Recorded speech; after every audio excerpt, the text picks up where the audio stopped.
High, আজকে আমরা সবাই মিলে যাচ্ছি। চিনির আজকে ভ্যাকসিনেশনের ডেট আছে, সেই জন্য সবাই মিলে বেরিয়েছি। তো ও তো এখন বড় হয়ে গেছে, এখন আর ওকে বাইকে করে নিয়ে যাওয়া যায় না, সেই জন্য ওর জন্য ক্যাব বুক করে যেতে হয়।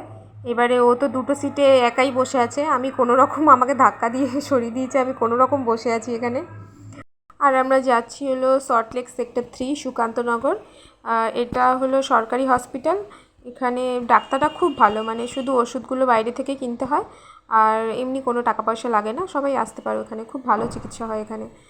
তো আমাকে টেনে হিচড়ে নিয়ে চলে যাচ্ছিলো, আর ওর এইসব করতে করতে টেম্পারেচার বেড়ে গেছে, সেই জন্য এখানে ওয়েটিং রুমে এসিতে বসেছিলাম। আর এবার দাদা যাবে ওর ভ্যাকসিনটা আনতে, আর ওকেও যেতে হবে, মানে ও যে এত বদমাইশ, ওকে মানে ধরে রাখা মুশকিল, আর আমি ছাড়া ওকে কেউ সামলাতেও পারে না।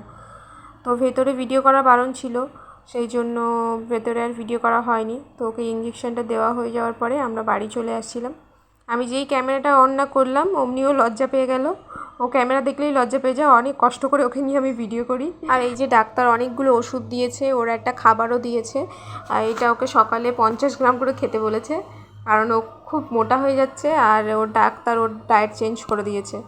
তো এটা সকালে 50 গ্রাম করে খেতে বলেছে, আর রাতে 50 গ্রাম করে খেতে বলেছে। আর অনেকগুলো ওষুধ দিয়েছিল, যেটা দেখে ও তো খুব এক্সাইটেড। এগুলো খাবে তো? কোনটা খাবে তুমি এগুলোর মধ্যে? কোনটা বেশি ভালো লাগছে দেখতে?